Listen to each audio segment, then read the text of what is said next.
जय श्रीराम मित्रांनो, मी तुमचा लाडका युवराज छत्रपती संभाजीराव म्हणून आपण आलतो डायरेक्ट हरिहरेश्वरला. तर बघू शकता तुम्ही आपली टीम लगे पुढे गेलती. काय मुले मागे होते आणि आपला आदित्य भाऊ संघात होता आणि आपला दुसरा ब्लॉगर शिवराज भाऊ आणि आपले प्रिय सोनवणे सर. आपण आलतो डायरेक्ट हरिहरेश्वरला. हे आपले प्रिय सर.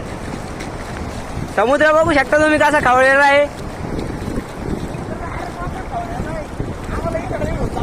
पण आपण आता डायरेक्ट समुद्रामध्ये आंघोळ करणार आहे. कपडे काढून पुढे आपले मित्र चाललेच होते.